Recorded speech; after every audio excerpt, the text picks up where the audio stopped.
सो आज ये जो हम कर रहे हैं, आई होप कि हमें कोई पुलिस वाला ना पकड़े। वैसे हम कोई गलत काम तो नहीं कर रहे।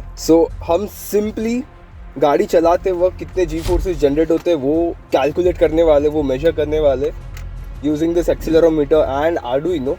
और मैं बस यहाँ पे सब कुछ सेटअप कर रहा हूँ बिकॉज अभी ये सेट करने के बाद मैं गाड़ी चलाने निकलूंगा। आज हम यहाँ पे गाड़ी चलाते वक्त कितने जी फोर्सेस जनरेट होते हैं वो कैलकुलेट करेंगे, और उसके लिए मैंने ये एक्सेलरोमीटर अपने ये गाड़ी के कप होल्डर में लगाया है और उसको आर्डुइनो के साथ कनेक्ट किया है जो मेरे लैपटॉप को सिग्नल भेज रहा है। हाँ, जितनों को भी लग रहा है कि मैं यहाँ पे गाड़ी को हैक करने की कोशिश कर रहा हूँ, वेल वो कतई गलत है बिकॉज ये लैपटॉप किसी भी तरह से मेरे गाड़ी के साथ कनेक्टेड नहीं है। ओके, वो सेंसर के साथ कनेक्टेड है। ओके, तो यहाँ पे कुछ भी गलत नहीं कर रहे हम। तो चलो अब गाड़ी चलाते हैं और ये डेटा निकालते हैं। ADXL 345 एक 3 एक्सिस एक्सीलरोमीटर है। मतलब ये 3 डायरेक्शन में कितना एक्सीलरेशन हो रहा है ये सेंस करता है। Acceleration is the change in velocity और speed with respect to time. इसे हम मीटर पर सेकेंड स्क्वायर में काउंट करते हैं। कभी कभी हम इसे जी फोर्सेस के नाम से भी कहते हैं। अब इस एक्सीलरोमीटर से हम डायरेक्टली एक्सीलरेशन के वैल्यूज नहीं निकाल सकते और वो देगा भी नहीं बिकॉज इसे एक माइक्रो कंट्रोलर के साथ इंटरफेस करना पड़ेगा जो हमारे केस में आर्डुइनो उनो है। और आर्डुइनो को इस एक्सीलरोमीटर के डेटा को रीड करने के लिए एक सिंपल सा प्रोग्राम लिखना होता है जो इजीली ऑनलाइन अवेलेबल है। यहाँ हमने एक्सीलरोमीटर को एक फ्लैट सरफेस पे रखा है और इसीलिए जेड एक्सिस में मतलब कि वर्टिकल एक्सिस में 1g जितना एक्सीलरेशन हो रहा है बिकॉज ऑफ ग्रेविटी। और जैसे ही मैं इसे मूव करूंगा तो x और y एक्सिस में भी एक्सीलरेशन के वैल्यूज चेंज होंगी।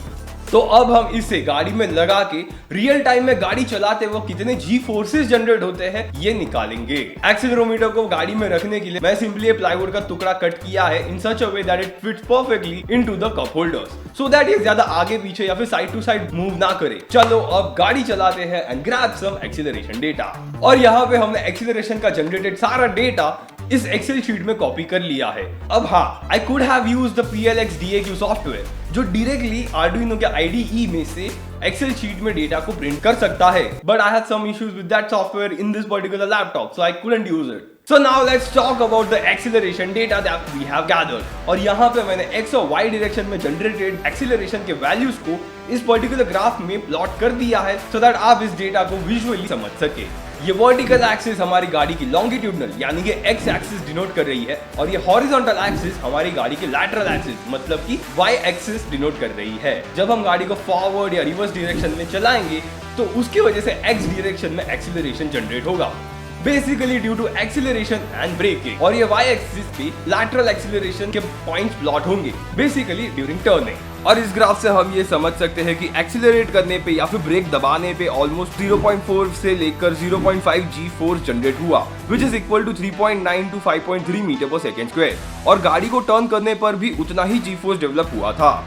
अब मैं गाड़ी को किसी ट्रैक पे नहीं चला रहा था, सिटी के रोड में चला रहा था but in pretty less traffic conditions because मैं काफी सुबह निकला हुआ था, बट स्टिल एक रिस्पॉन्सिबल ड्राइवर की तरह ही चला रहा था। I didn't want to break any traffic rules and इसीलिए ये जो भी एक्सीलरेशन का डेटा है ये एक्चुअली एक सिटी कंडीशन का डेटा है।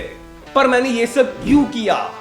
वेल, एक्सीलरेशन की वजह से एक्चुअली वेट ट्रांसफर होता है between the front and the rear wheels during acceleration and braking and between the left and the right wheels during turning. ये डेटा सस्पेंशन सिस्टम के design में काफी काम आता है और इसीलिए majority student formula teams basically international teams इस तरह के डेटा एक्विजिशन सिस्टम्स यूज करते हैं to gather the data of acceleration and other parameters, जिसकी मदद से वो अपने करंट ईयर की कार का सस्पेंशन सिस्टम का सेटअप करते हैं एंड साइमल्टेनियसली वही डेटा को वो नेक्स्ट ईयर की कार के डेवलपमेंट में यूज करते हैं।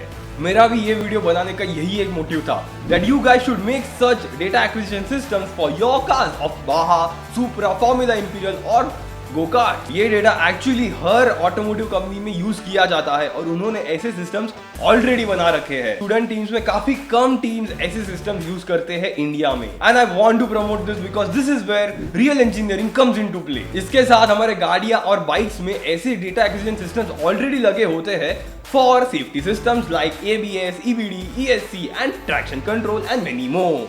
अब गाड़ी और बाइक्स में यूज किए गए सेंसर्स और माइक्रो कंट्रोलर्स को एक्चुअली AEC Q100 स्टैंडर्ड के बेसिस पे बनाए जाते हैं। AEC stands for automotive electronics council, और इन्होंने ऑटोमोटिव इलेक्ट्रॉनिक्स में बेसिकली गाड़ियां में जो भी सेंसर्स या माइक्रो कंट्रोलर्स यूज किए जाते हैं उनके टेस्टिंग स्टैंडर्ड्स डेवलप किए हैं। सो मार्केट में बिकने वाली हर गाड़ी में AEC स्टैंडर्डाइज्ड सेंसर्स या माइक्रो कंट्रोलर्स यूज किए जाते हैं। So go ahead and make your data acquisition system for your student motorsport car starting with search acceleration module. मैं फ्यूचर में इसमें और भी ऐड करना चाहता हूँ, starting with transmitting the data wirelessly. मतलब मैं लैपटॉप को एक जगह पे रख सकता हूँ और सेंसर को गाड़ी में लगा सकता हूँ, and I can transmit the sensors data wirelessly. आप भी ये सारे सिस्टम्स बना सकते हो, और आपके लिए मैंने इन सारी चीजों की लिंक्स डिस्क्रिप्शन बॉक्स में दे रखी है, so that you guys can get hands on these parts and start making your data acquisition systems right now. और अगर आपको इलेक्ट्रॉनिक्स से डर लगता है और ये सारे सिस्टम्स कैसे वर्क करते हैं ये नहीं समझ आते, तो अभी जल्दी यहाँ पे क्लिक करके ये वाला वीडियो अभी देख लो, तुरंत समझ आ जाएगा। And I will see you guys on next Thursday at 7:30 PM। Peace. चलो फाइनली मुझे अपने लास्ट बुक के लिए एक्सीलरेशन के डेटा मिल गए।